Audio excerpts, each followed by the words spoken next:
যদি দেখেন যে জনগণের প্রত্যাশার বিপক্ষে গিয়ে আমরা কোনো কাজ করছি, অন্যায় কাজে, চাঁদাবাজির কাজে, লুণ্ঠনের কাজে, দখলদারির কাজে আমরা জড়িয়ে পড়েছি, আমাদেরকে আপনারা ছাড় দিবেন না। আপনারা আমাদের কঠোর সমালোচনা করে আমাদের মেরুদণ্ড সোজা করে দেবেন না। আর যে যাই করুক, আপনারা আল্লাহর কিতাবের শাসন চান, আপনাদের কাছে আমরা এটা চাই না। এই সমস্ত মন্দ কাজ আপনাদেরকে বন্ধ করতে হবে। যদি এইভাবে কোনো মন্দ কাজে শয়তানের ওয়াসওয়াসায় আমরা জড়াইয়া পড়ি, আর আপনারা যদি আমাদেরকে সহযোগিতা করেন, ইনশাআল্লাহ দিনের পথে, ন্যায়ের পথে, সত্যের পথে, মানবতার পথে আমাদের জন্য চলা সহজ হয়ে যাবে।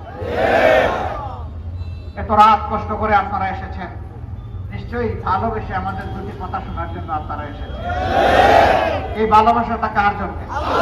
আমার বলুন, আল্লাহ তুমি সাক্ষী থাকো, আমাদের তামাম ভালোবাসা কেবলই তোমার জন্য। আমাদের এই ভালোবাসাটাকে তোমার মায়ার জান্নাত পর্যন্ত নিয়ে যাই।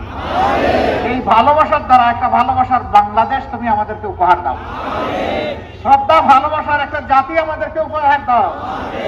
আমাদের সন্তানরা মাথা উঁচু করে বিশ্বের বুকে পরিচয় দিবে আমি একজন বাংলাদেশী। সেরকম একটা বাংলাদেশ আল্লাহ তুমি আমাদেরকে গড়ার শক্তি দান করো। সবাইকে আন্তরিক মোবারকবাদ, ধন্যবাদ, কৃতজ্ঞতা। আসসালামু আলাইকুম ওয়া রাহমাতুল্লাহ। আল্লাহ হাফেজ। বাংলাদেশ জিন্দাবাদ। বাংলাদেশ জামাত ইসলামী জিন্দাবাদ।